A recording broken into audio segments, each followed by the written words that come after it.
is now.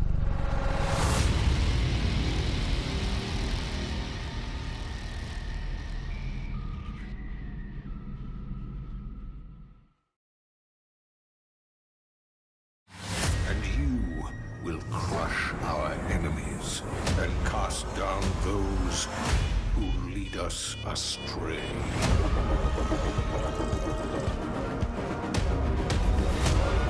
The consequences of your actions here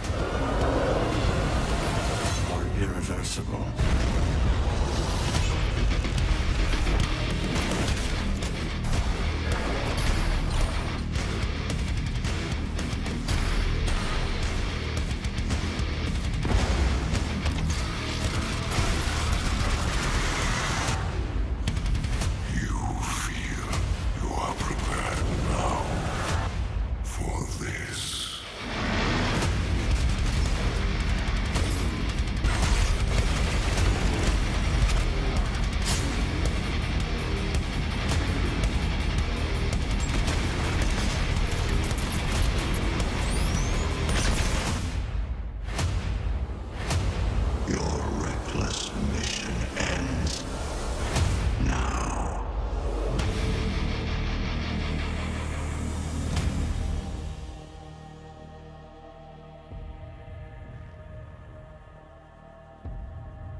What is going on, everyone out there in the world? Welcome. We are back. This is now the holiday edition based on proximity of time and time alone. I am your host and community manager of Doom Eternal, Joshua Boyle, aka your boy Tokyo Punch-Out, joined by none other than legend of the universe, Game director of Doom Eternal, Hugo Martin. How's it going, brother? Hello, how are you?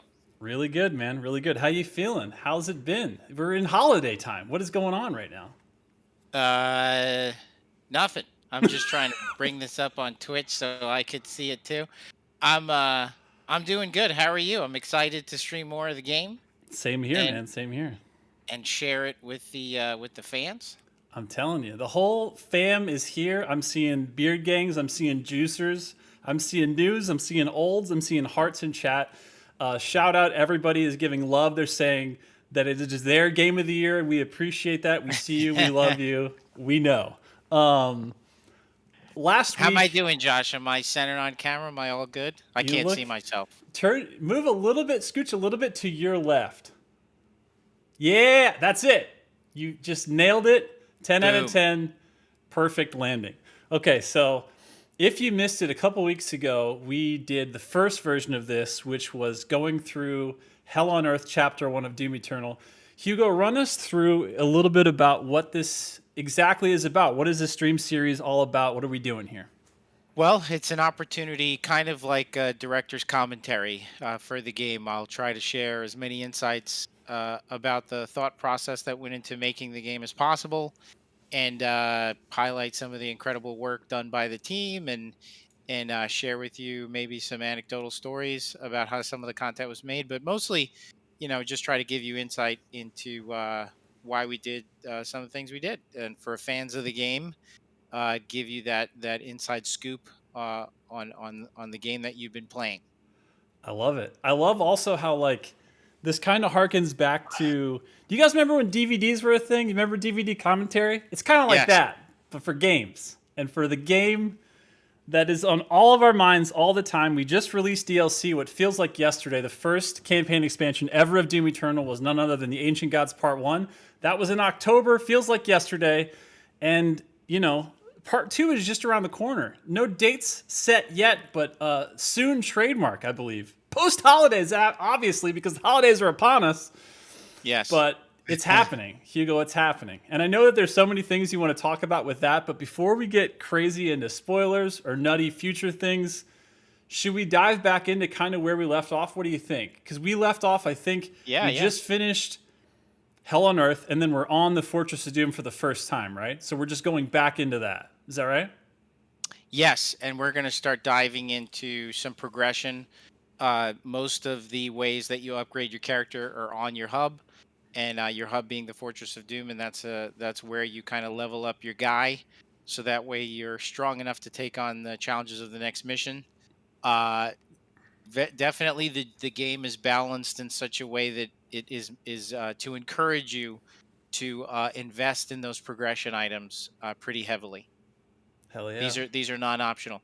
And let me fix my hair really quick because I have some kind of little weirdness going on. Getting Hold critiques? All right. This is Vidal Sassoon, Hugo Martin edition.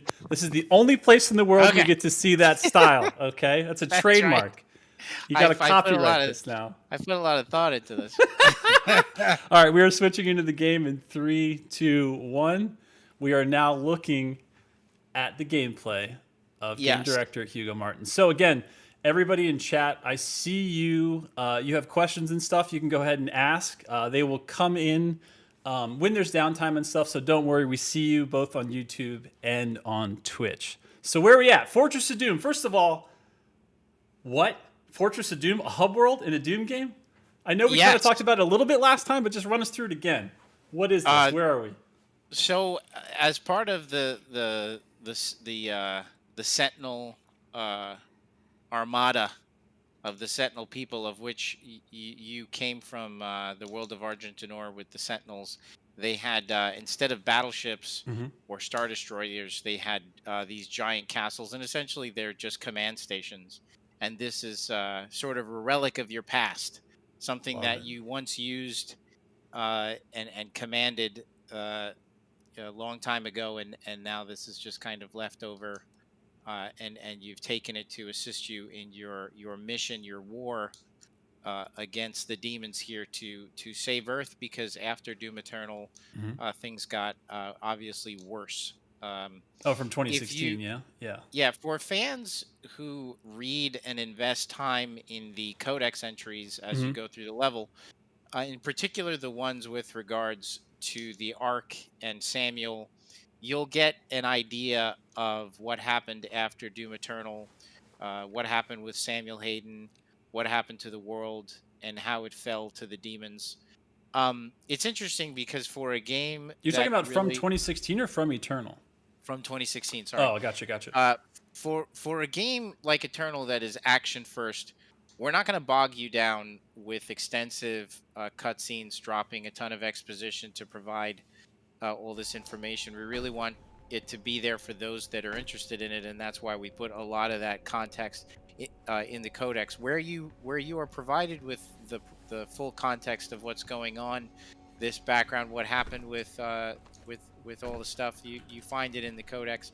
Now we do kind of like share with you and leave an air of mystery as to like how you acquired this Hmm. and where it comes from, but it is explained what these are. These are the battleships of the Sentinel fleet, and who knows, maybe one day we'll reveal to you more of the Sentinel army. Maybe one fine day. Maybe one day. Sounds like the Uh, future. yes. So here I am. I have to pick up my first equipment item, which is the flame belch, and Ooh, toasty. we provide you with the tools to overcome the challenges that we present you with in the game. So press Y to set enemies on fire. They will drop armor shards, kill them, and they'll drop the most armor. Flame Belch demons in groups to maximize the number of shards dropped. Flame Belch gradually recharges over time. So we take you away to here and allow you to execute some of the moves that we're asking you to do. I love this too because like already in every Doom game you have this incredible arsenal, but I feel like in Eternal you guys figured out that like the Swiss Army knife has like more options still, right? Like with Flame Yes. Belch, with Frag Grenade, with Ice Bomb. So like, how did you guys get to that point where you're like, you know what, the Doom Slayer doesn't carry enough of? Things to hurt and replenish everything that is possible for the arsenal. How did that come about? Well, it's actually slightly less options than 2016. 2016 had 3 equipment items, and this one only has 2. And so we kind of used 2016 as a kind of a benchmark for the equipment that we would provide the player with. But in Eternal, as everyone knows now, we spend a lot of time reinforcing and encouraging players to use all of their arsenal. And essentially, I think that the game is easier than 2016 on Nightmare, and I think most players would attest to this, that 2016's Nightmare is harder to play than Eternals, because 2016, you don't have as many of the tools.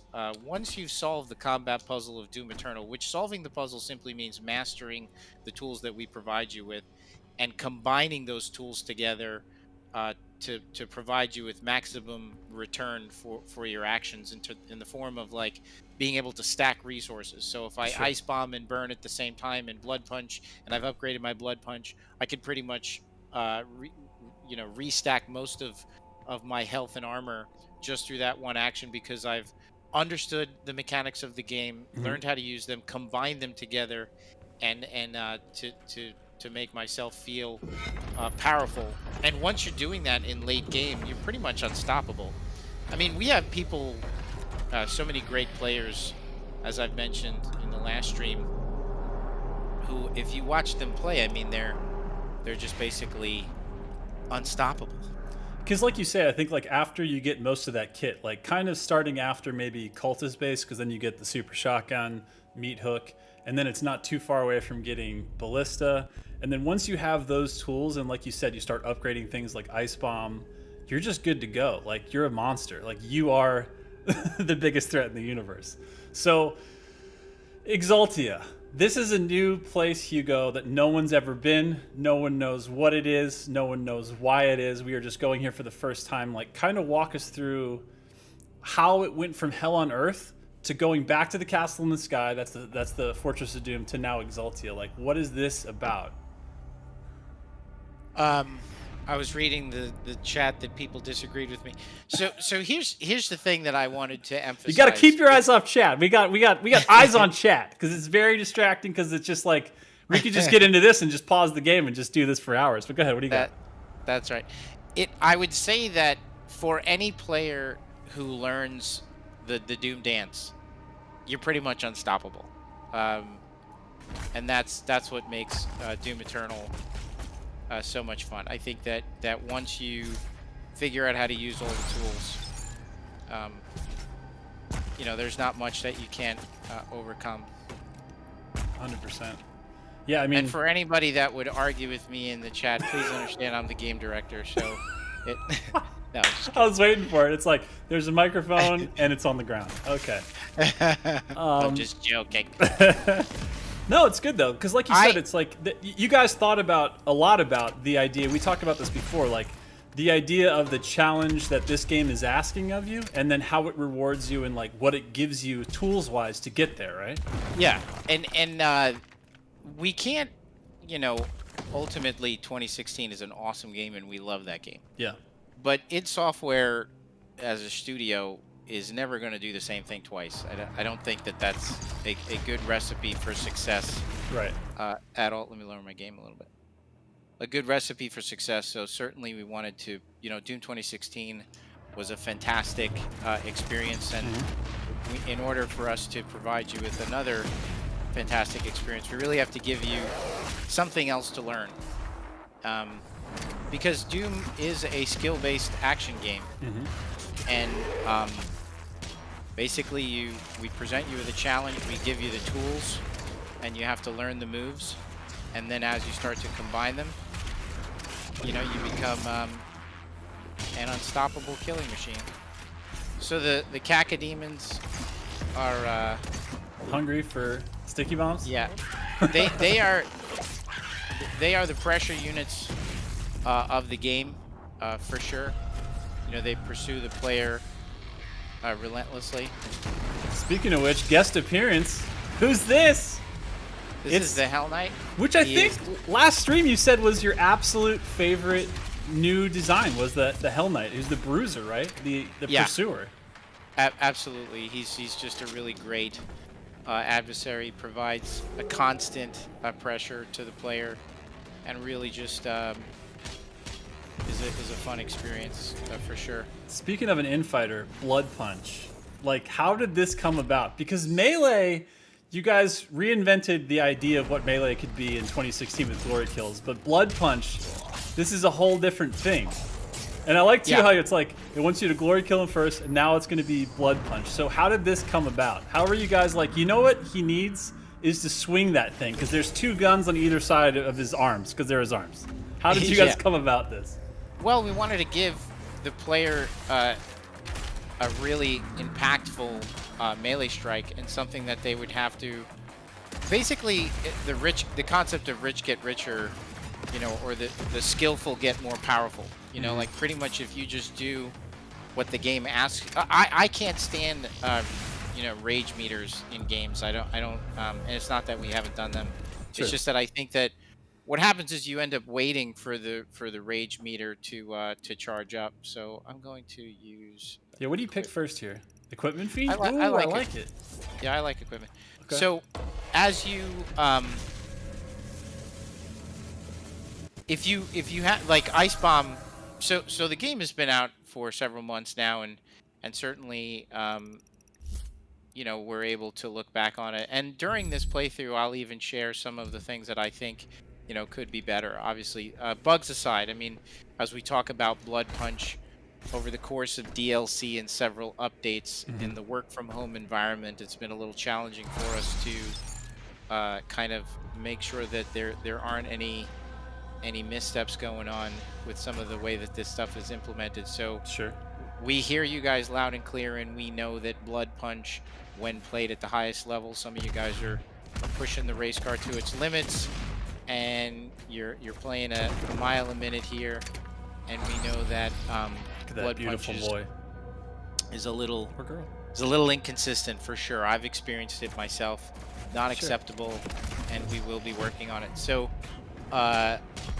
but what we want to do is encourage the player to play in the fun zone, so to speak. You know, like that if you do the things that we want you to do, to use all the tools, and in this case, if you glory kill, which is a critical part of the experience, will reward you by giving you the blood punch.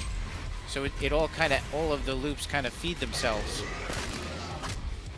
Exactly, and then it's the more you do what we ask you to do in terms of like you know, people know I call this like the fun zone.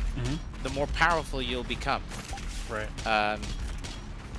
And what I like that the player completely controls that, more so than waiting on a rage meter. I hate rage meters, because you end up not playing the game and just waiting for the rage. I just totally missed that. You end up because you not don't have playing dash yet. You will. Yeah, you will. I know. I actually I keep hitting dash. It's just it becomes like you know, it's like just a part of your body. It's the same thing with like you said, it's like teaching players like that new dance that Eternal offers. Like flame belch is a thing too. I noticed like when you had that glory kill ready for that Hell Knight, I was like, is he not flame belching because he knows he's going to get the soul sphere anyway and get all that health, or is it just, I mean, all that armor? Is it one of those things that you also just have to, again, like it's like getting on a bike, you remind yourself, you're like, all right, what do we do in this flow? What do we do when we get to this flow state? It's like a big part of it is every time you're about to glory kill, if you have a flame belch, you flame belch, right? It's just like getting these things like clicking in your mind so it becomes like natural, right? And Doom is a rhythm action game, and that's very much the rhythm of the game. Is, you know, you want to, like, we have something to teach you. You know, you walk away from this game having learned something, you know, how to be the Doom Slayer. And once you learn how to do these things instinctively, you know, it feels amazing. You know, when you're floating around the space and just deleting, oh my god, deleting guys with ease. Do I even have this thing? Not yet. Oh yeah, you do. You got it in the subway on Hell on Earth precision scope. So now it's just taking that Arachnotron.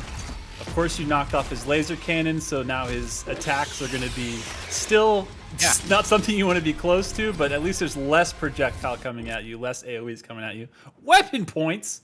What in the... Yeah, so as you complete encounters throughout the game, oh geez, we will provide you with ways of powering up your weapons. And certainly, like, look, Doom is a game that takes a firm stance in terms of what it is we want you to do. You know, there's a lot of different ways to execute on these things. You could use sticky bombs to take out weak points. You could use the precision bolt, which is what I like to use. You know, it's not overly prescriptive, but there is definitely, like, at a high level, we want you to take out weak points to minimize the effectiveness of an enemy, and that changes the enemy's behavior. So, and we really have to hold the player accountable, and it's been really great to see the community respond to that well, and honestly cheer us on, because of course it's tempting, and this is nothing new. I mean, we had this going on at development, you know, like where you'd get 10 people in a room, and inevitably, you know, some percentage of them is going to say, well, what if I don't want to shoot weak points? I mean, honestly, just apply that logic to anything. Like, if I'm playing chess and I'm like, well, what if I want my king to move in any direction like the queen? Like, that's not fair. Well, then don't. That's not chess anymore. You know, like, so we have to really stick to our guns, and we appreciate the players' support for doing that. And everybody knows that once you master this stuff, the feeling of knocking out weak points and doing all these things, it just feels really awesome. And one of the ways that we have to be really firm with the player is through difficulty. I mean, in terms of, like, maintaining a consistent challenge, so the game will level up as you play consistently, and by doing so, it encourages the player to invest into its systems. There's nothing worse than beating a game, looking back on your progression items and realizing that you really didn't invest in any of it. Or when you find that one gun that pretty much solves all your problems. And to a certain degree, that's what we learned from Doom 2016. Was how, mastered super shotgun and a certain formula would make it a little easier.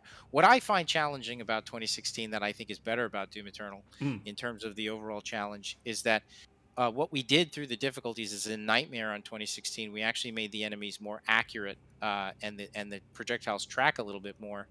And in Eternal, it's completely consistent. So the timing of all the projectiles, what we see, the timing of all the projectiles is completely consistent no matter what difficulty you play on.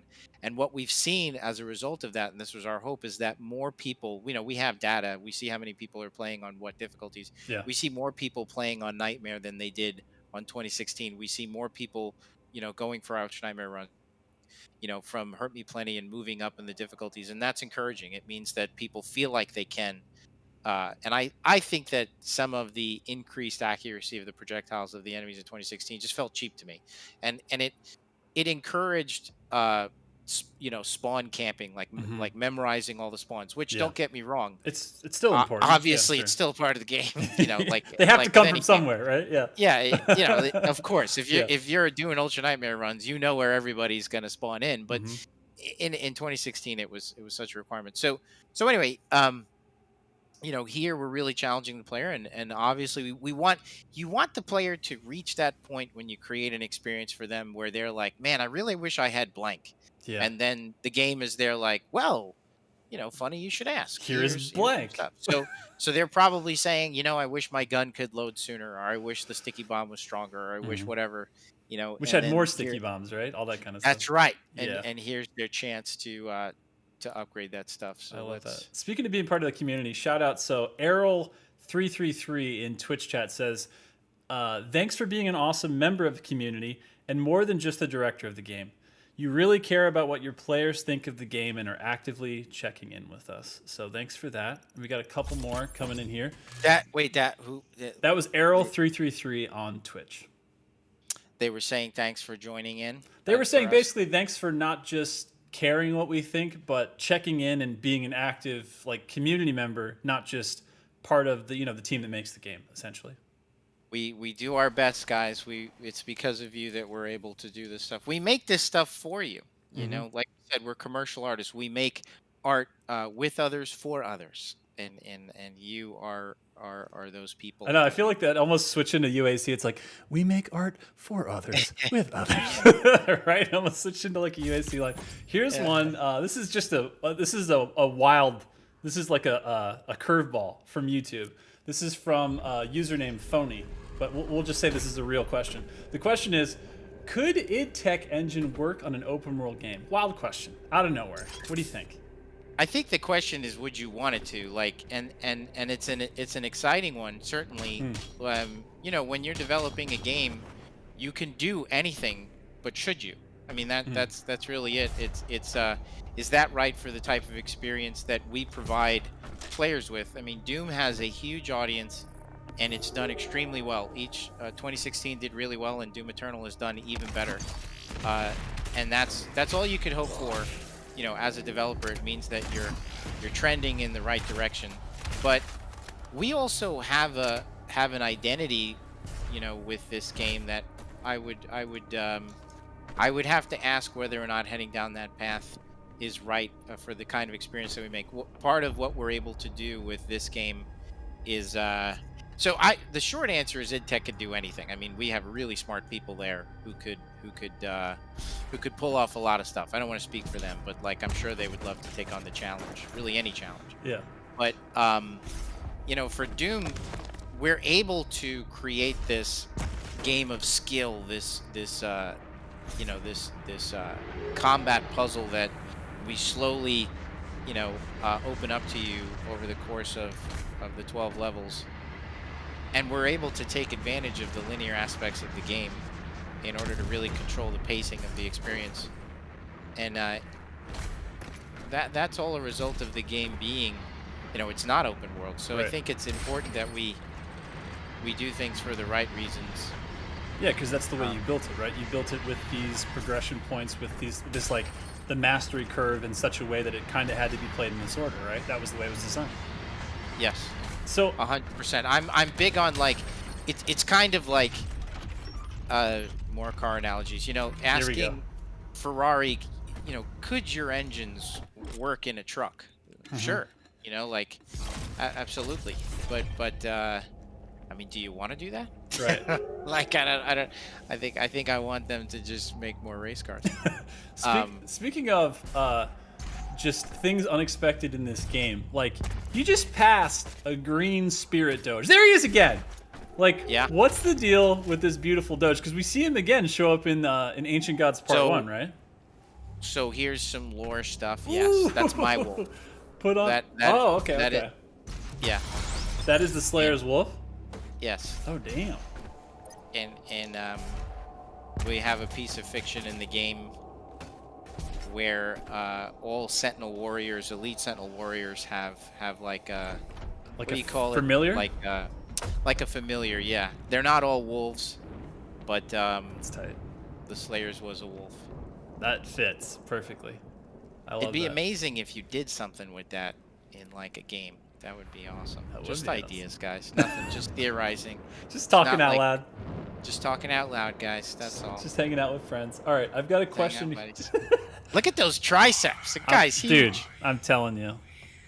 That guy's tricep is more than all of my body's muscle combined times 100.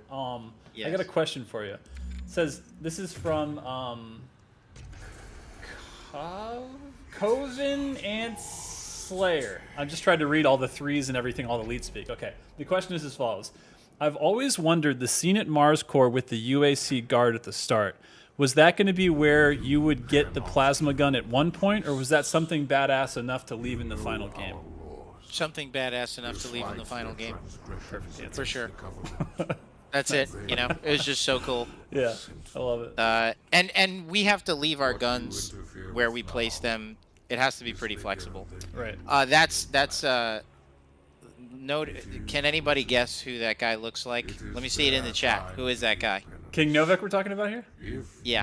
Okay, who's King Novak? Go. Chat, what do you got? Ooh, all right. I see one already. Is that the winner? I think it is. Damn. Am I allowed to, Josh, should we not say anything? Because I don't we could just say it's loosely based on the idea of an image of a person that may or may not have a name that starts with an L and end with an M-E. Am I right? That's it. That is it, sir. Well said. Well said. Legal, I love how Legal is like, okay, he gets a paycheck. That one's done. He's gonna get paid this month. What we're gonna say. I love how, you know, big part of the lore there is to just there's a bunny. Who dat? Is to we're hinting at such a large world around the Slayer, you know. Yeah. But we don't get bogged down by it. I mean, like we're already off here, running to the next adventure. But as you guys see in Ancient Gods and in Eternal, you know, we're able to start to take advantage of this story and take it to some pretty awesome spots. Yeah, I mean, already even in this, like, Exultia is such an exotic. I remember the first time I played this in, like, an earlier build, and I just thought to myself, like, there are green trees, there are spaces, there are things in the background that signify, like, history and lore, and, like, never before in a Doom game have I thought we would get, like, not just maybe, like, you know, your classic kind of, like, corridor, Phobos, Deimos, you know, sort of hell, like, on the shores of hell type of thing. Like, we are in a completely different space, and it feels like so exotic in this game, the spaces, you know what I mean? Yeah, totally. It feels so foreign in such a good, like, cool way. And that's another place where we felt like, you know, looking at Doom 2016, very brown, very kind of two-dimensional in terms of Mars Hell. And it was an opportunity to improve, you know, as we expanded the Doom universe, we wanted to make sure that I feel like an enemy didn't spawn there. That's interesting. You got safe? You got saved? I don't know. Maybe. The as we expanded the Doom universe, We're able to introduce new locations with new color palettes, and that's what it's all about. I got a question here from none other than Friday Night Fights Finals legend, one half of the amazing Finals team of demons, your boy Cronid, or as some call him Lord Cronid, or some call him Cronid Sama. Here's the question for Hugo Martin. The demons, of course, have their own individual strengths, but a lot of the beauty of the design is how different demons complement each other's strengths and weaknesses. So here's the question. Are there any combinations of demons that you would call your favorite from a design perspective? So it's that he's asking specifically of the combo of demons. Like, you guys obviously, like he said, designed all these in such a way that, like, they all have their strengths and their weaknesses. What is your favorite combo? I actually love this. So this is a perfect point to do. Secret encounters, totally don't need to do this, totally not mainline. You're just doing it for extra, weapon points. But I love that you can actually redo them within a single playthrough. You don't have to like load a checkpoint or anything. And of course, now you're doing it with having paid for the first time, so your resources are a little bit lower. So it's going to be a little bit spicier, but I love it. So we're going to do it again. And the thing that I forgot to do is, everybody knows who's played this, is you're supposed to wait till they get closer. Yeah, you were just going ham. You were like, see how far away they are? Yeah, you got to wait. Yeah. I like to bait him behind that statue so you get to see him shoot at you. Oh, wow, you're still going. I like how you're still I like him out there. They're both burning, and now you're gonna be turning. Oh, he broke out of it. All right, here we go. This is it. And secret encounter success. Okay. So one of the cool things about cacodemons, everybody knows, is that they allow you an opportunity to kind of hop through the space. Everybody has done this, where like you'll jump in midair, glory kill a cacodemon, and then jump up and then hit like a monkey bar and come out. Yeah, sort of chain them together. It's kind of like their monkey bar that gives you resources in the middle of your monkey bar. Yeah, totally. So again, that question from Cronin is, what's your favorite demon combo of bringing together like strengths and weaknesses that you fight? It's a good question. So the Sentinels, let's go Ancient Gods. The Spirit combined with Shield Guys. So each chess piece, encourages, or they have certain kind of counters, and once we have that, we're able to kind of like pair them alongside each other in a way that really, again, it's all about the combat puzzle. So the possessed demon, you want to it encourages you to kind of steer away from your ballista. So the traditional ballista super shotgun combo, you have to kind of like rethink that a little bit. Maybe start to lean on other combos like a precision bolt, rocket launcher, precision bolt, super shotgun. Yeah. Because you want to conserve the ammo for when the spirit comes out, and you could cook the spirit, and you have enough energy to do that. And the plasma rifle's microwave beam utilizes the same resources as the ballista.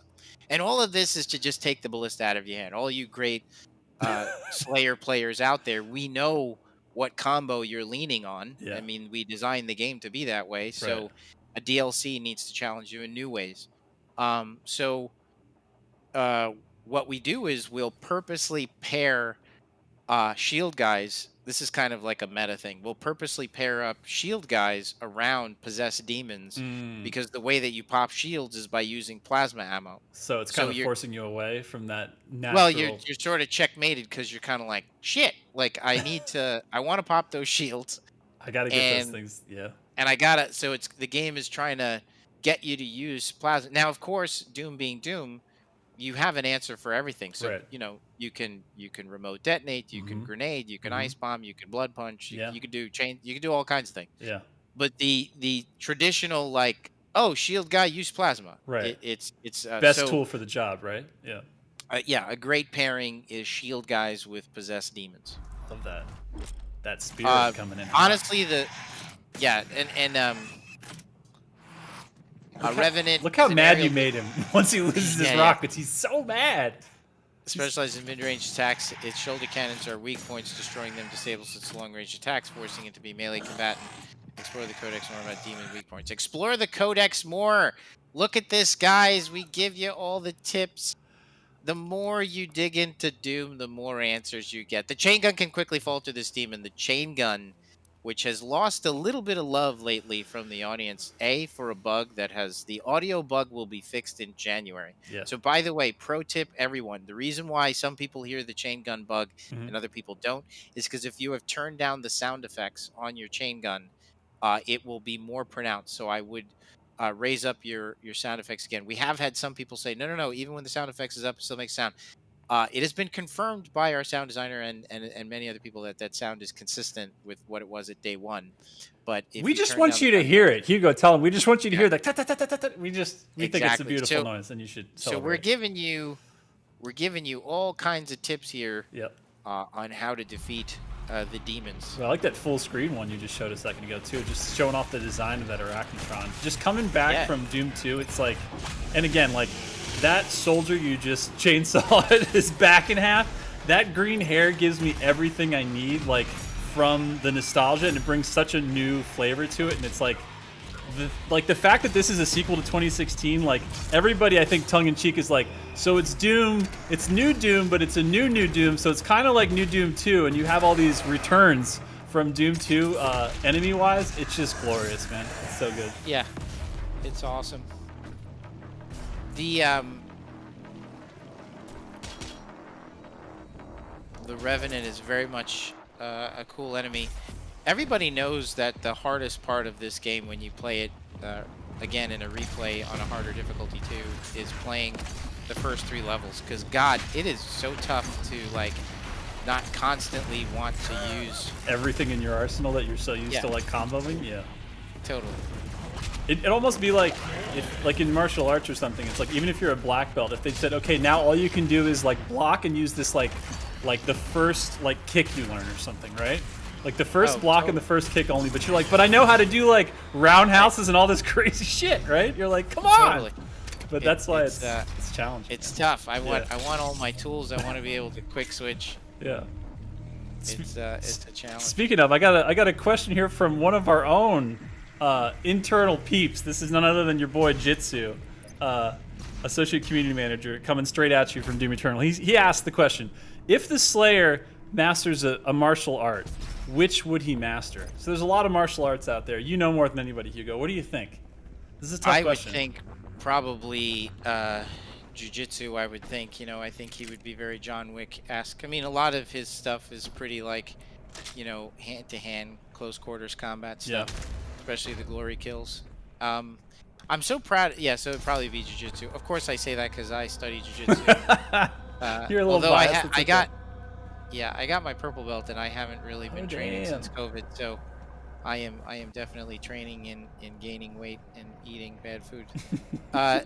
So with the use of it's a different kind of training, the more gamey symbols in the world that call to the player. One of the reasons why we did that is so that way, as clear as day, you'll be able to understand, like, okay, so yellow cracks can only be opened by the environment, and this punch symbol, we turn it off, so that qualifies it as a secret. Cracks and symbols that don't have a lighting effect on them are considered secrets. We set up these kind of video game rules in the world that enable us to provide you with a very clear way of communicating to the player what it is we want them to see and do. No, So I love they'll that. I they'll feel see like the symbol and be like, oh, that's a secret, and there's no question. yeah, and like I love that game for game's sake stuff. We're about to go into Purple Goo, and I know you want to talk about this, but I love the game for game's sake stuff where like you just picked up a vinyl of Doom inside of Doom as a secret. Like I love like there was some tongue-in-cheek obviously in 2016, like like of course the thumbs up going down and like the lava death animation, there was some things like that, but like I love how much you guys double triple quadded down on video game for video game's sake, like with the one-ups, with the color schemes. But now walk us through slowly and literally through this purple sludge and tell us where you're at, because I know a lot of people were like split initially when this first came out. People were like, you're slowing me down, I'm the fastest thing in the world, like what the hell. Talk to us about that.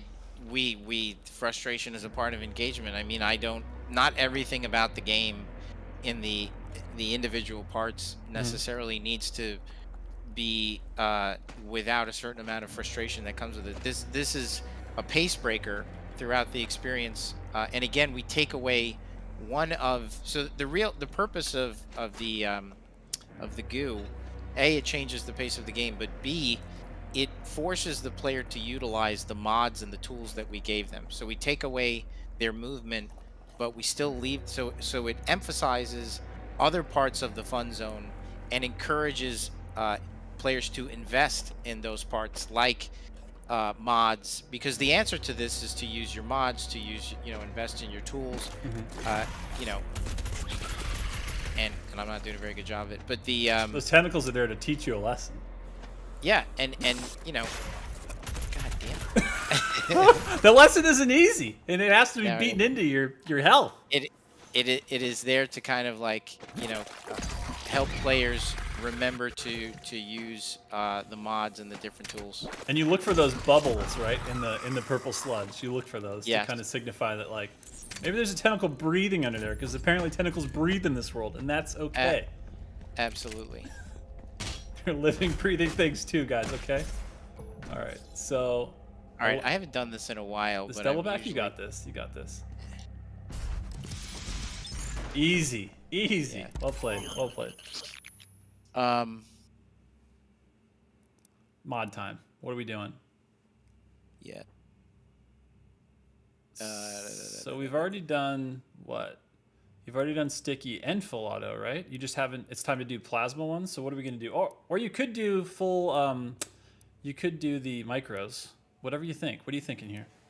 This is still early game. I'm pretty big on micro missiles. Yeah. Let's do it. I already have this. How do I? Yeah, you have precision bolt. No, but I want to buy more precision bolt stuff. Oh no, that's not this one. No, remember that's like the weapon point upgrade thing. This is just to like unlock the mods. So we can do. We can do. Let's do micro missiles. You said that was your jam. I don't think we have that one yet, because I think we only got precision bolt on the heavy cannon. I like heat blast. Heat blast is tight. Heat blast is good because it like doesn't break the flow of anything when you're shooting it. You know what I mean? And you just kind of like watch it build, and you're like, pop it. You can use it to activate the mech and clear a path forward. All right. I love these presentation moments of like the Slayer checking out himself. He's like, okay, what do we have here? A giant thing. Where's this gonna go? Maybe in this giant arm. All right, so this is an Atlan's decapitated arm, but still functional enough to blast this door. Like, these Atlans, I'm not going to ask where they came from, but like, just talk to us more about the design. We know you love mechs. We all love mechs, I think, and I love to see that they're in this universe. But like, where did the inspiration for the Atlans come from?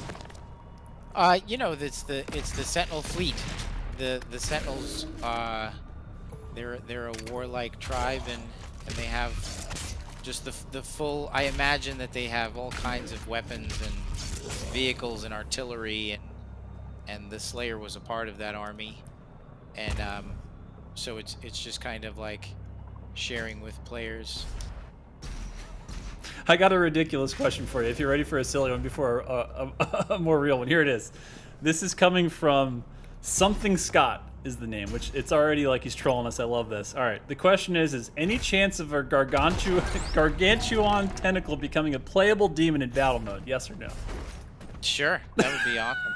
I actually think putting tentacles in battle mode, would be really cool. That actually would be wild. If they could be spawnable, like yeah, totally. Like allowing players to place them on the ground. Every demon just like started doing the Mr. Burns, I think, in chat. Here's another. This is a wild question. With Doom Eternal establishing a universe with much lore to explore, are there plans to tell more stories from other perspectives, similar to how maybe like Halo did with ODST or Half-Life for Opposing Force and Blue Shift? This is coming from none other than community ambassador, the half of Spicy Demons Discord, dude. Hell yeah, shout outs to him. Yeah, I mean, the opportunity is there. The opportunity is also there to tell stories from different time periods. Like, it's written extensively about the Slayer's experience when he first came to the Sentinels world of Argent Tenor, and how we rose through the ranks of the Sentinel army. Look at that. Would you look at that? Ooh, the battle.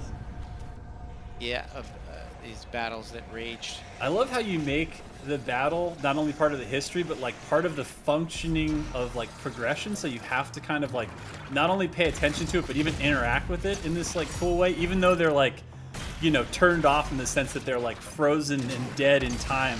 They're like living statues of like a world that you exist in that you want to know more about, right? It's crazy. Yeah, totally. All right, this is a fun arena. I feel like this arena is always tougher than I give it credit for. And if I don't play, like, Hugo's playing really smart right now. He's playing conservative. He's giving himself space and not rushing in because there's some Hell Knights, there's a lot of Arachnotrons, there's even those Cacos that'll pop up every now and then, not to mention stuff like Revenants, and even these little fodder boys can just wreck you when they get close. So, okay, Revenant's off the board. We got the Flame Belch going. We got 2 pips of gas, so if he picks up another one, there is the opportunity to take out the heavy. You know, we could take out, you know, at least the medium heavies. We could take out a Hell Knight and or an Arachnotron. I sometimes save it for that Arachnotron, because it's just with everything else going on, man, gargoyles, I feel like, Hugo, I don't know who on the team designed gargoyles, who was most responsible for that, but like, damn, their accuracy is good. Oh yeah, Those they're a tough AI. Especially because they do it from like the apex of their jump, so they're like a hovering imp at that second, and their vision is just so high. Their visibility, I feel like, and that melee right there has killed me so many times. It's broken many an Ultra Nightmare run for me. Many. All right, we got rid of the Caco. I love, by the way, the guts being on display here, not only by Hugo's gameplay, but the physical, actual, disgusting, juicy areas that we're in. And I love how it like switches from both like this crazy rock, you know, old mountainous bombed out area to the actual like intestinal growth of something, you know, ancient, something crazy, something gross, something just cool as hell to look at. Love this. Yeah, it's awesome. All right, so we've got that weak point. I know you want to take that out. It might be Missing. time. Is it almost time to... We got 2 pips, so we can't fully chainsaw here if we're going to go for the Arachnotron, but we can take out one of them boys because I know we're out of shotgun here. There we go. Imp is basically just an ammo crate right now because that's what he got used for. And why not? Ooh, I love the blood punch, mixing it in there. A little bit of plasma. That's a lot of weapon switch and a lot of variety. I like that. If you and it's not like I'm. You got your charge right now and your heat blast too, Jay say. Yeah. It's not like I'm playing super well, but the if you just kind of take your time and evaluate. Obviously, I'm playing on an easier setting, so it's easier for me to do this. But it is just kind of a game of rock, paper, scissors. As the Japanese would say, junkin. The non-stop only way to decide literally everything in life that it comes down to a decision. You gotta play rock, paper, scissors. You gotta junkin your way into that decision. I love it. The thing that I think is interesting, I just feel like the sticky bomb is adhering. I haven't played this in a while. It feels like it's sticking to the lower part rather than the top part. No. That seems good. I love this too because this is just like this is one of those classic moments of Hugo going. So if I was going to redesign this game right here in this second while I'm playing it, maybe I would change the region that the sticky bomb hits. we're always checking like inconsistencies. Sure. So every time I get a chance to play, I'm just trying to make sure that everything is functioning as intended. Of course. One of the things that so this is the dash refill midair. I mean, again, it's just so many little gamey ways to try to engage the player. Love it. I teach them different things, and you know, this is the strength of our game. Is some games are basically like movies, interactive movies, and other games are super video gamey. But I love that because you guys mixed in crazy stuff with platforming, with jumping, with dashing. Like it's just another layer for traversal, right? 100%, and we're steering into what you know the roots of our game are Doom 1993. That's a really gamey, you know, 100%. Gamey experience, and so we need to take advantage of that when it comes to like trying to figure out, well, what's the best way that we can make a really engaging experience for players. Yeah. And it's by taking advantage of like the gaminess of the experience overall. Guest appearance, Lost Souls, first appearance right here. Yeah, that one's pretty easy. We wanted to make that one kind of like an easy win for the player. Yeah. So, no big deal. You're just you're traveling down a giant sphere that has lost its energy core that you're about to put in it of an Atlan that just happened to maybe, let's see what happens here. Let's see what, this will probably just be something like make a nice little bridge, no big deal.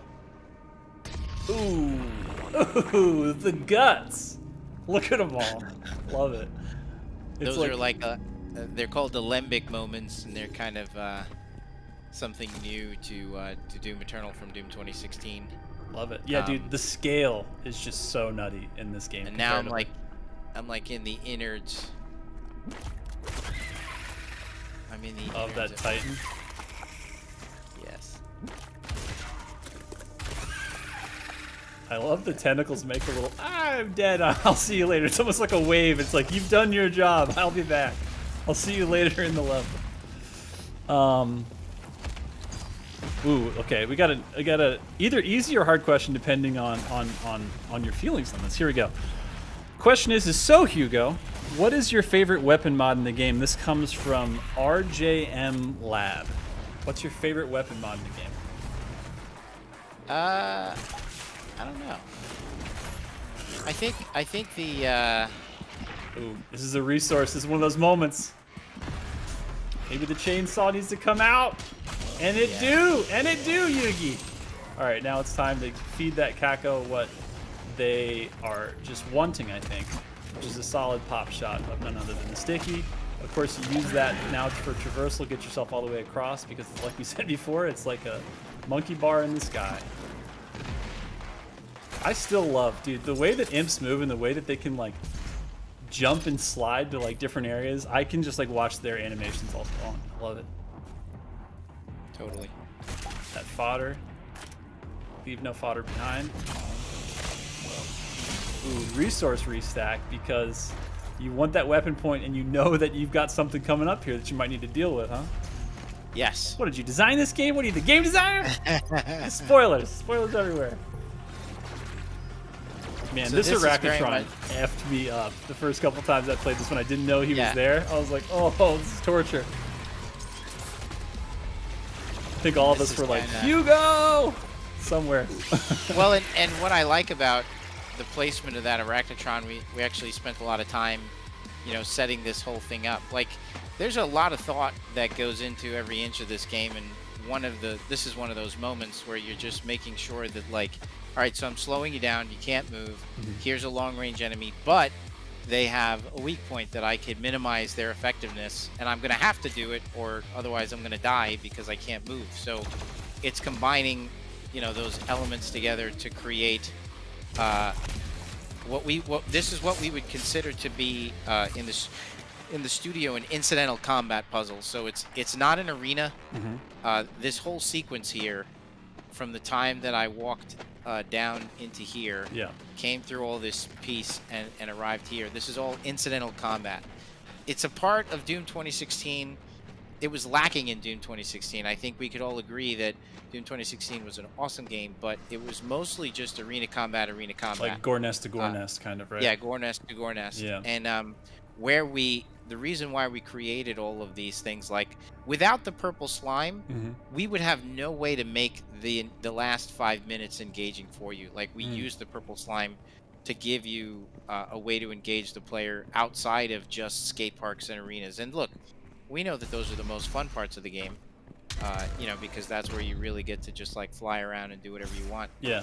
But we worked hard in Doom Eternal to try to make sure that we had ways to engage you outside of the arenas. Oh, I love that, because it's like, if you drink nothing but like Mexican Coke all the time, like, every other soda can taste like nothing. So every now and then you got to mix it up and just drink like one out of the can. You got to drink one out of, the plastic bottle. Just see what the difference is. You can't just have the best all the time. You gotta have like the peaks and valleys, right? 100%. Yeah. One of the things of level design that, a little trick for aspiring level designers out there is, it's important for the player to have seen, where they've been and get a little peek at where they're going. They're going to get a sense of like an objective that they're going to come upon in a second here. So whenever you could do that, you don't want to necessarily lay out the spaces so they're in like a straight line all the time, because that can just become very boring when it's essentially, if you feel like the player is just pushing the stick forward all the time in order to progress, and all they have to do is push forward, oh my god, I just fell off the ledge. Push forward, then it becomes kind of a boring experience. And also your levels are just, it's kind of like a snake. If the levels, if they kind of feel like a snake that's just stretched out straight, it's not going to be very compelling. I want to hit no clip right now so bad so I could fly through the space and show you guys. But if you see the amount of the path of the player, if the path of the player was a red line, you see how the snake, it is something of a linear path, but the red line kind of coils on itself and snakes around and makes great use of the space. It's not just an uncoiled snake of walking forward. It's kind of looping around itself. And that's how you can kind of make levels, the progression of the level is clear to the player, and linear is something of a dirty word, but it is somewhat linear. But the path that the player takes is not linear.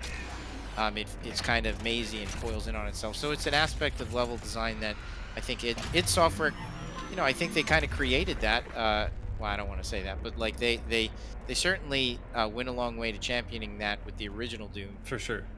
And Doom 2 and Doom 6. Well, they didn't make Doom 64, but the those games, they have a very similar principle. I think if you play Quake 1 and Quake 2 single player, which are really fantastic, you'll see that this is very much a part of those games. Oh, for sure. Like, there's nothing wilder than when you come back to an area and realize that like you were either over top of it or under it like the whole time, and then when you get back there, it's like that eureka moment where you go, shit, like that was that area. Totally. Like, I'm back to the beginning now. Like, I don't know, those moments are always, I think, really satisfying for gamers, because it also just makes you feel like you're like clued in now. It's like, now I get it, like this level was like a spiral design, or this level was something else. It just makes you think for a second, like, I cannot believe I got here because I feel like I did so much traversal up and down. I can't believe I'm on the same plane now because they took you on the ride. You know what I mean? And look, the path is this way, but we give you an option here, and we reward you for exploring. So another good level design trick is, you provide the player with those. Anytime the player wonders to themselves, you want to create these scenarios where they wonder to themselves, I wonder if, and if you want to deliver in those moments. So the player will say here, I wonder if, and the trick, it's pretty simple, is that you kind of want to, it's level design in a Doom game is kind of like walking through a fun house. It's something we talk a lot about at the studio, is that, like, when you're walking through a fun house, you're kind of like always on your toes, and you're waiting for, not necessarily jump scares. I guess some fun houses have jump scares, but there's this level of anticipation that the person has when they're walking through a fun house that makes it engaging.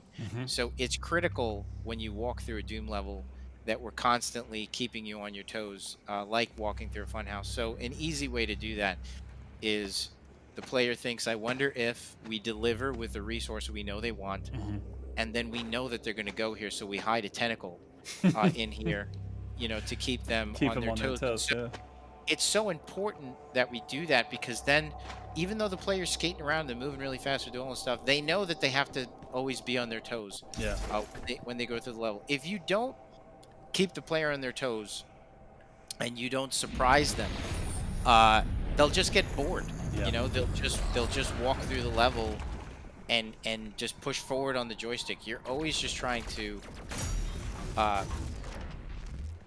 ask more of the player. So there's another great example, is that the placement of that Arachnotron was not by accident. Nothing in this game is by accident. So we purposely put that Arachnotron over there, and we say, hey, you should totally use your mods, like, and take out that weak point. There's been several instances now in the last two. This is another incidental combat sequence. Like, everything so far, I keep wanting to press N. Everything so far and do no clip has been an incidental. This is all incidental combat. I haven't fought in an arena in a while. And we've seen in two instances here where the Arachnotron, both in the sludge and now in the placement of this, has kind of rewarded players for using their mods. And I love too, there was that little tiny cinematic. Instead of a tutorial, I love how you just show a fodder enemy steps on that the platforms that drop after like a second or two. Like you see them die and you're like, oh, that would happen to me too. Okay, got it. Don't need a tutorial for that. I saw it happen. And it was humorous. So it's like a nice little like, again, I feel like you guys are just, there's a lot of things you had to tutorialize in this game because there's a lot in the kit of the Swiss Army knife that is the Slayer. But I like how too, you're like, this would actually just be a funny moment. Let's like funny tutorial this without having to make anyone like, you know, go to a gray box and like do an arena thing. That's cool. Absolutely. So here is, you know, again, if you take a look at the real estate that this sequence takes place in, we're not talking about a large, expansive bit of space. The placement of these elements are all really critical. I believe this was Jason O'Connell who did this sequence, and he did the gameplay for this map. And so, and he's a principal designer at id, a fantastic designer. Yeah. And he also did Super Gore and S Master Level. James Sellen did the other Master Levels. So big shout out to those guys. And Jason, you know, he purposely will provide you with the opportunity to see, okay, so that's how he wants the player to see that, because if they need to use that later, they can, if they happen to get stuck and they want to go back, you know, to the beginning. And so presenting things to the player in a way, you're constantly communicating information to the player all the time. So right there, you know, there's kind of three elements to our traversal puzzles. And we see that skill-based traversal puzzles, and that was a skill-based traversal puzzle, they age really well. The more times, are they frustrating for some players? Of course. We do allow you to spawn right back as soon as you die. So the penalty for that. Actually, I want to die. The penalty for this. That's good. It's good. Well, let me. You know, so that's actually a really good example right there. So we intentionally kind of like on Hurt Me Plenty make that pretty generous. I mean, you could sit in there. It's more like a slap on the wrist. We want to encourage players to, hey, you should get out of here. And look, there's lore. We almost missed the sweet lore. That's right. So we kind of like encourage the player to get out of the lava, and we add these timing elements because a good traversal puzzle, skill-based traversal puzzle, and those are the ones that age well. They age well because the more times that you play this level, the better you get at performing this, executing, solving this traversal puzzle sequence. Yeah. And then you start to be able to do it with your eyes closed. So it rewards you for your time investment, and it has a really good replay value to it. It's fun the more times you play it because you get better at it. I think that some of the traversal puzzles that I don't like in Doom Eternal as much are the ones that are kind of, you just have to solve it. Once you get the timing down, there's really nothing to it beyond that. Like in the case of some of the swimming puzzles, for example, which I think are great pace breakers, but there's no real skill involved. It's just basically learning where the buttons are, mastering where the cracks are, and solving those, and then you're kind of finished. Other levels have some more timing-based puzzles as well, but some of my favorite traversal puzzles in the game are like in Cult of Space. They're mostly skill-based traversal puzzles. So there has to be skill required. There has to be a thrill element, you know, something that, you know, kind of makes you kind of palm sweat a little bit, and then something that makes you think. You know, you kind of have to consider your options. So the skill is just being able to jump, dash, land on these things in time. I have to think my way through it as I consider my options, like which way do I go, you know, how do I jump over it, jump under it? And the thrill part, for young designers out there, this is really critical. So a lot of times it's going the extra mile. Think about it like it's a Raiders of the Lost Ark movie.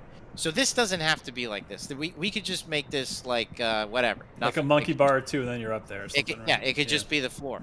But but if you have a Raiders of the Lost Ark movie, what's more thrilling?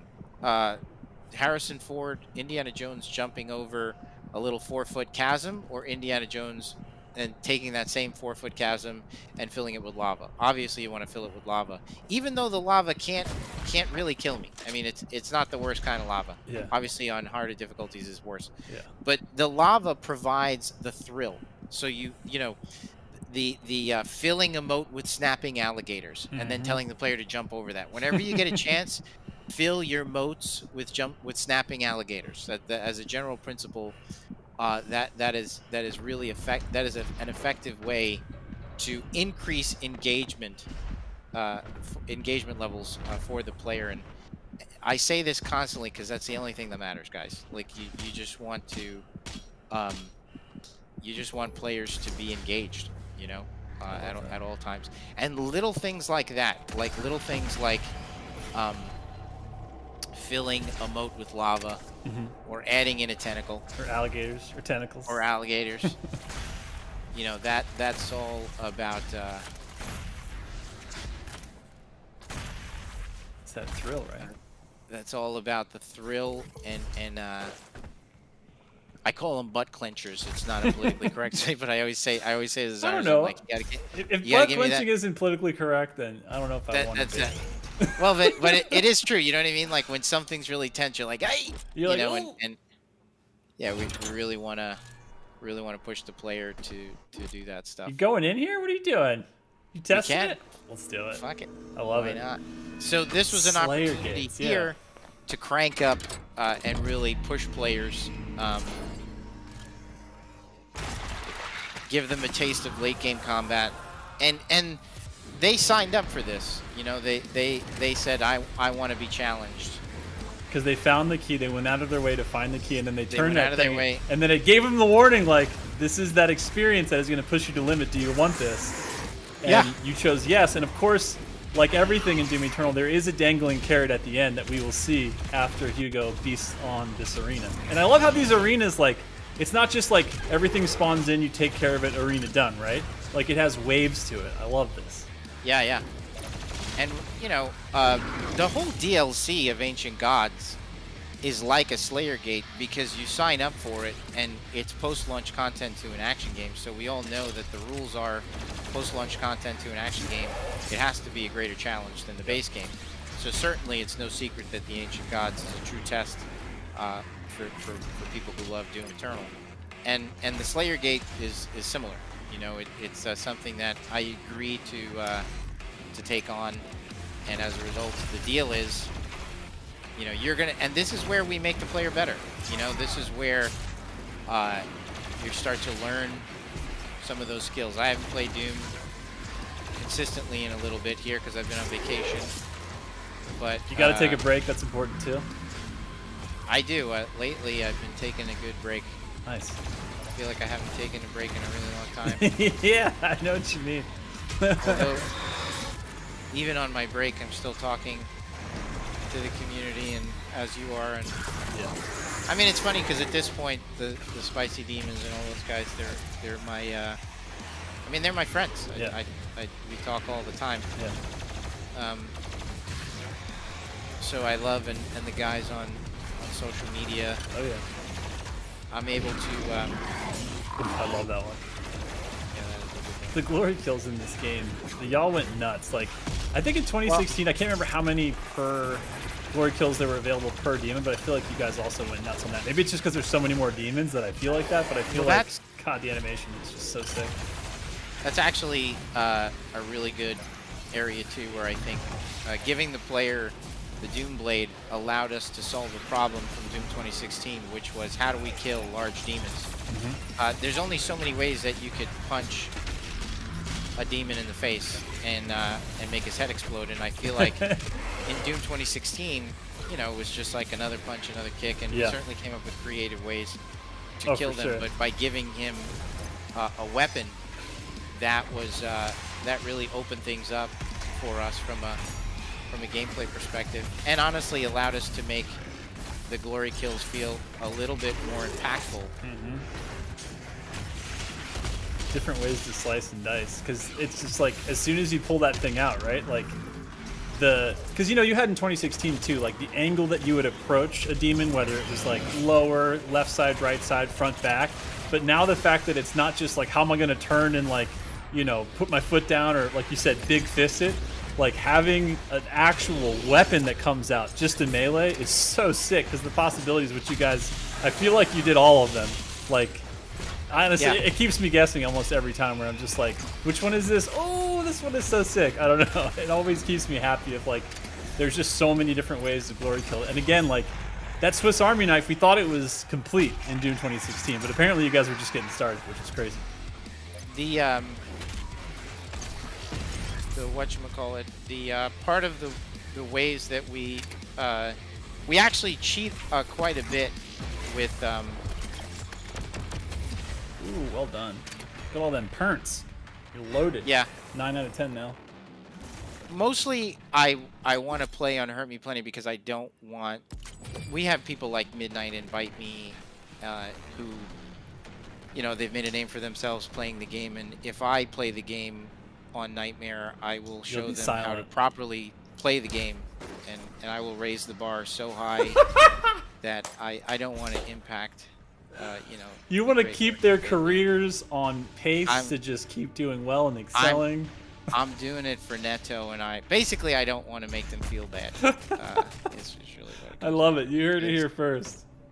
The humility, the humbleness, it all comes out when we're talking about skill and just how to flex, really. Just sort of how to flex. Love it. The way that I am missing these Arachnochon turrets, clear.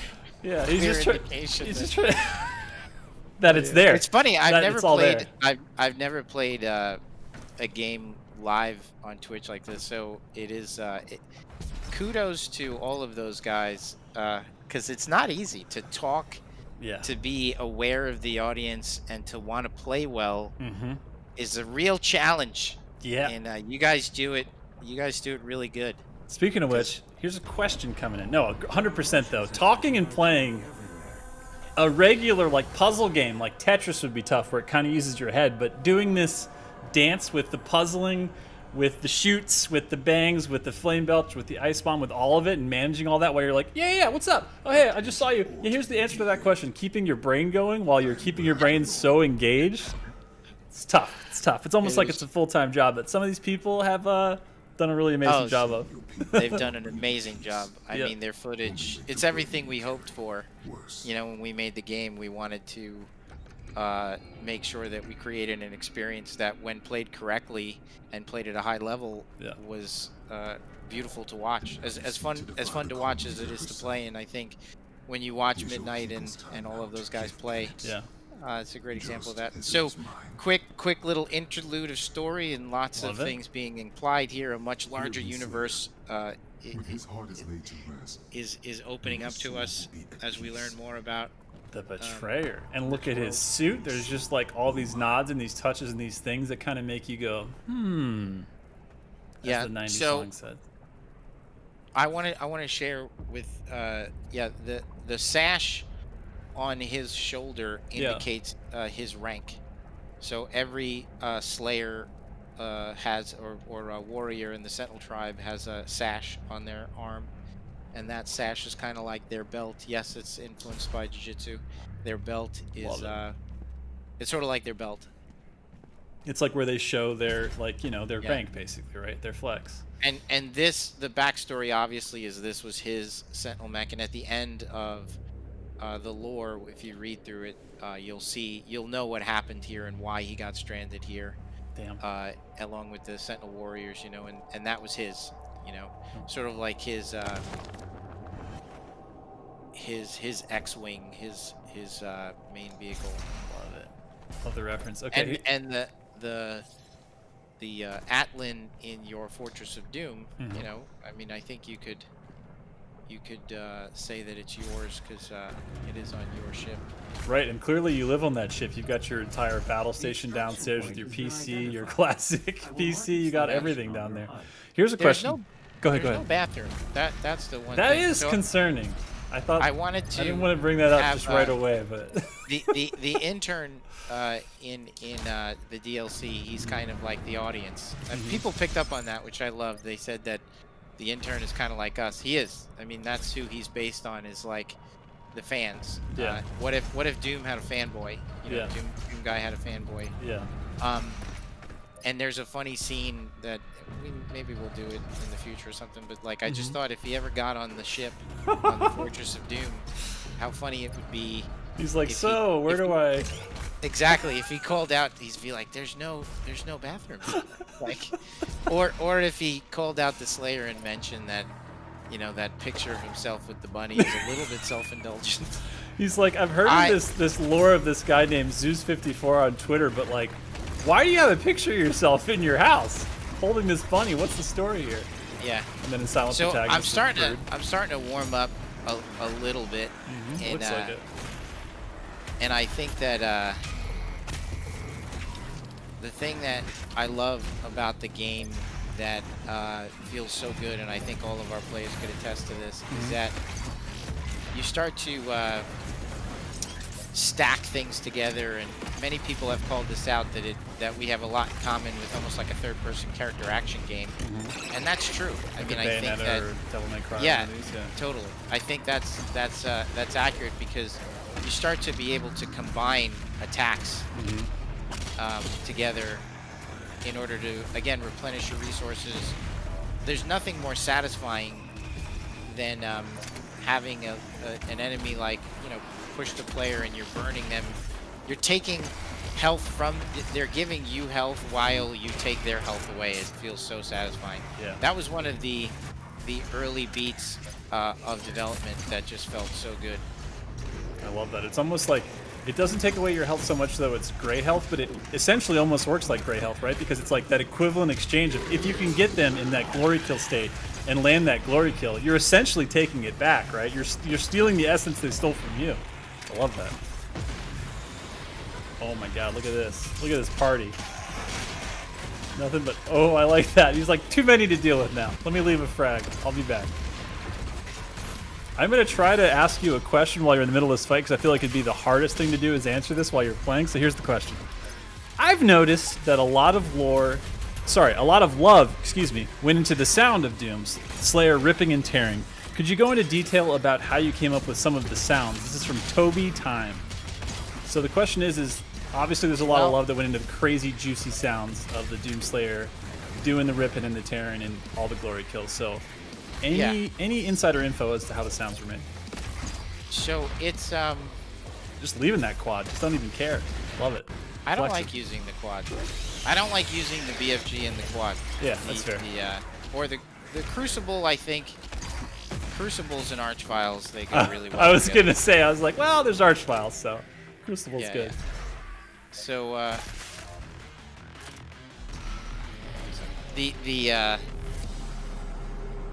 the ripping and the tearing sounds.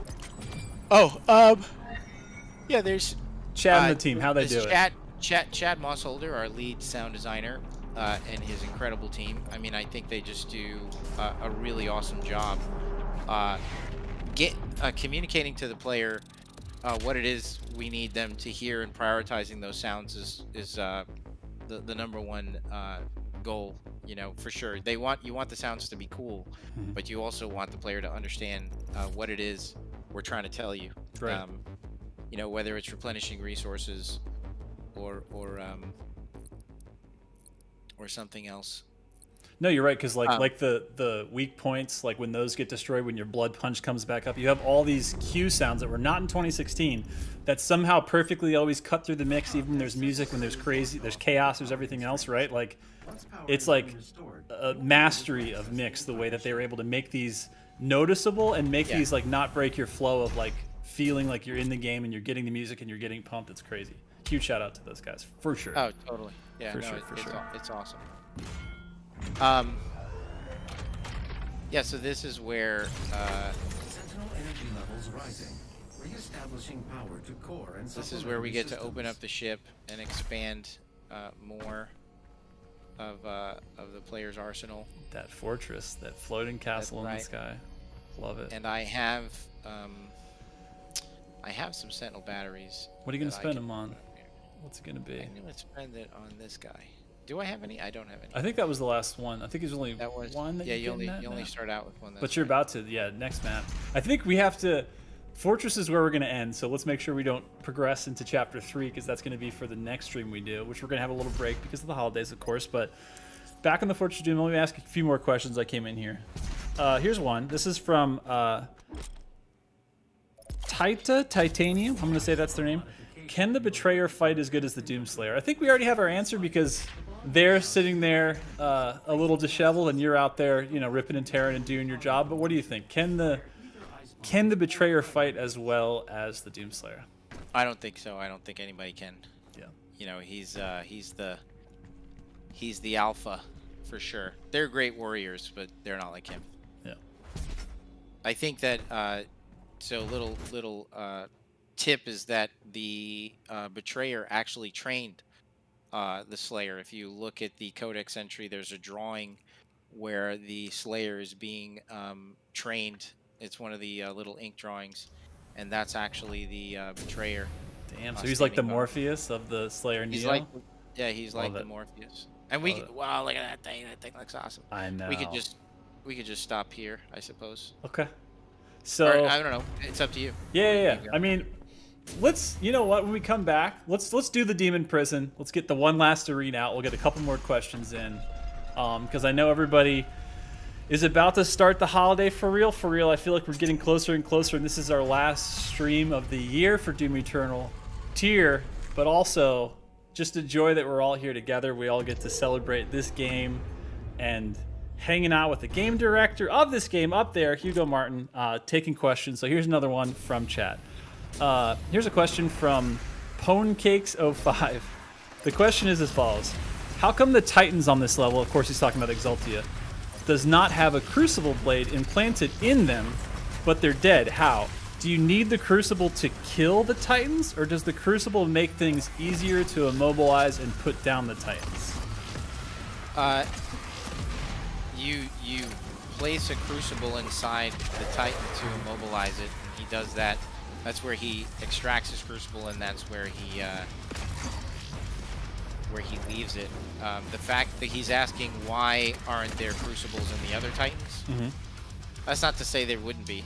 I mean, we're not really getting up on those Titans, so exactly what's kind of put them in that position. I think that the Crucible blade, the spears of the Atlans is made of the same energy as the Crucibles, so I think you could say that those things, you know, are kind of what took down those Titans.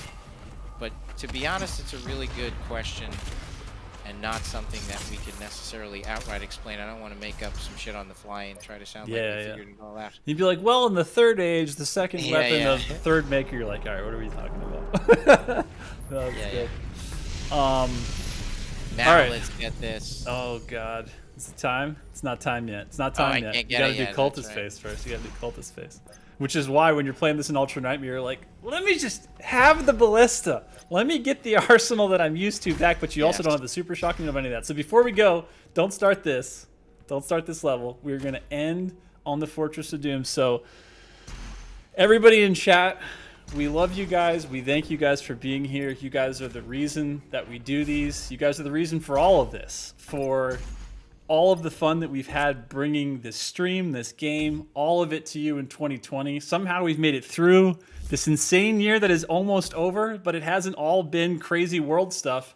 At least we've all had fun in Doom Eternal. So any final thoughts or words for 2020 to all them peeps out there, Hugo? What are you thinking? You know, thank you guys so much for your continued support, as he said, you know, and let's just, we can't wait, as Marty said in his note, to get more of the new content out to you guys. There's lots to come in 2021, so look out for that. Look out for the future announcements. You know, we haven't Invasion got delayed a bit just due to COVID, but there's that. There's enhanced competitive mode. There's DLC 2. There's just so much stuff coming. So just looking forward to it, and we will have a patch coming in to work on specifically the Blood Punch not registering the no chainsaw, no target issue. And Mayo brought up some of the faltering stuff. We'll take a look at that as well, for sure. Yeah. But thank you again for everything you guys have done. And yeah, here's to another great year of Doom Eternal. More stuff to come. DLC 2 in particular, which is coming out really good. I know, it's insane. All right, you guys. Thank you so much for joining us again. We will be back in January after the new year to bring you more of this glorious playthrough of the entire game of the campaign of Doom Eternal. Love you guys. We'll see you guys in 2021. Thanks for hanging out. I'm going to throw the schedule up there so you all get to see it. And then I'm going to end with the thanks. By the way, Yeah. I saw fans, get excited about some of those bugs. So here's the thing about Blood Punch bug. I think I talked about this already, but those bugs, they're just buried beneath, so many what systems. is 8 months now worth of development. So we would have fixed it much sooner because we were aware of it. But we actually now have like a strike team, our top programmers. Dedicated. It is our number one priority is to fix that and make it just true it up, make it more consistent. We all know that like for every 10 blood punches, some of them won't register. So, and through you guys, like I said, we've been able to target it. But yeah, it is a super high priority for us. And make no mistake, we want those things fixed just as much as you do. So yeah, That's strike right. team is hard at work, even during the break. To be honest, those guys are still communicating and working hard on it. So you guys heard it here first. In 2021, Yeah. we're coming for you. Every blood punch will land. Every chainsaw. There is always a target. We are doing our best. We love you guys. Thank you guys for always giving us your feedback, for understanding, for being patient, for being passionate. Keep playing. Keep high-fiving each other. Be nice to each other. And let's have a great end of the year and start of the next one, yeah? What do you say? Should we just do that? Fantastic. Let's do it. All right. Love you guys. See you later. See you later.